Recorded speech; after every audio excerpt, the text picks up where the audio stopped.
তখন না হয়ে গেলে আবার বইটা নিবি তো এই তো সমস্যা সমাধান হয়ে গেল।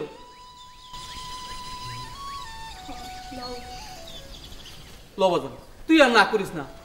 তোর বাজার তোমার আমি আগামী বছর যখন আবার খেতে ফসল লইব এইটা আমি ছুটে আনু। রাখ আচ্ছা তো রাখ তো বাজান আমি যাই। আচ্ছা আমি যাই। আচ্ছা তুমিও ঘরে আহো একটু বইবা। চল। কিরে কই গেলি? এই যে হুজুর। কই গেলি? ছাতা কি তার মাথার উপর রাখবি না আমার মাথার উপর? হুজুর তারপরে দাঁড় আমি আবার একটু কালো হয়ে দিতেছি। হুজুর হ্যাঁ বিয়া তো আর কম করে না। তুই কিছু কইলি? না হুজুর। হুজুর হ্যাঁ মাস্টার। আসসালামু আলাইকুম মাস্টার সাহেব। ওয়ালাইকুম আসসালাম কেরামত সাহেব, কেমন আছেন? ভালো আছি। আপনার শরীরটা ভালো তো? জি ভালো আছি কেরামত সাহেব। মাস্টার সাহেব কখন কই যাইতাছেন? এই তো স্কুলের দিকে যাচ্ছিলাম আর কি। ওই বন্ধ কর। কয়টা বাজে দেখো তো? হুজুর এই 9টা বাজে। ও 9টা সময় তো আবার আপনার স্কুলটা ঠিক আছে যান।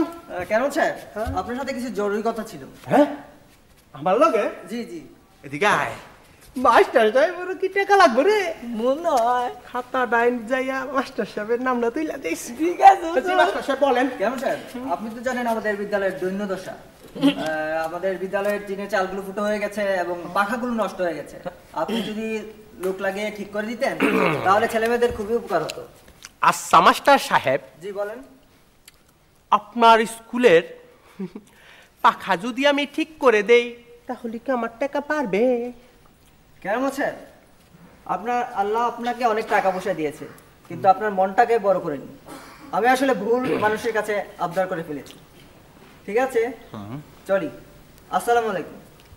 ওয়ালাইকুম আসসালাম। কি রে মাস্টার কি আমারে জ্ঞান দিয়ে গেল? বয়স হইছে না কত কথা কয়। টাকা পয়সা নাই তো এলে অনেক কিছুই কইতে পারে এখন। ঠিক আছে কাছে আয়। যে হুজুর ওই জমিটা কার এবার কত? কেন হুজুর হাসেনে? হাসেম যে আমার কাছ থেকে টাকা নিছে তুই জানস? হ্যাঁ। কি কইয়া নিছে? ও হুজুর টাকা না দিতে পারলে ওই জমিন আপনার। তাইলে এইবার ক ওই জমিটা কার? এবার কয়ে বুঝছি হুজুর ওই জমিনটা আপনার। এই তো তার মাথায় বুদ্ধি হয়েছে। শোন যে হুজুর ওই জমিটার মধ্যে তোর একটা বাংলা ঘর কইরা দিমু। আচ্ছা হুজুর এ বাংলা ঘর কি? আহা আস্তে আস্তে বুঝতে হবে সবকিছু, একসাথে বুঝতে যাস না। ঠিক আছে ওই বাংলা ঘরে তোর আমি একটা ল্যাপটপ দিমু আর হ্যাঁ তুই সারাদিন বয়া বয়া খালি ছবি দেখবি। মাস্টার সাহেব আসসালামু আলাইকুম। ওয়ালাইকুম আসসালাম। তোমাকে এরকম হন্তদন্ত দেখাচ্ছে কেন? মাস্টার সাহেব ওই ওই ওই পুলিশ আমার কেন কেন তোমার কি হয়েছে?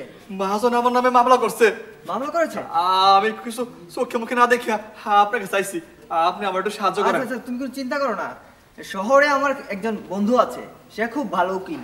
আশা করি তুমি তার কাছে গেলে উপকার পাবে। মাস্টার সাহেব আমি মূর্খ সুখে মানুষ, শহরের এত এই দালান কোঠার মধ্যে আপনার বন্ধুরে কেমনে খুঁজে পাবো? আমার একটু সহজ করে দেন না। আচ্ছা আচ্ছা আচ্ছা ঠিক আছে, চলো আমরা ওই চায়ের দোকানে যেয়ে বসি। তোমাকে একটা চিঠি লিখে দিচ্ছি, সেই চিঠিটা নিয়ে আমার বন্ধুকে দেখালেই হবে। ঠিক আছে? আচ্ছা আচ্ছা চলো চলো যাই।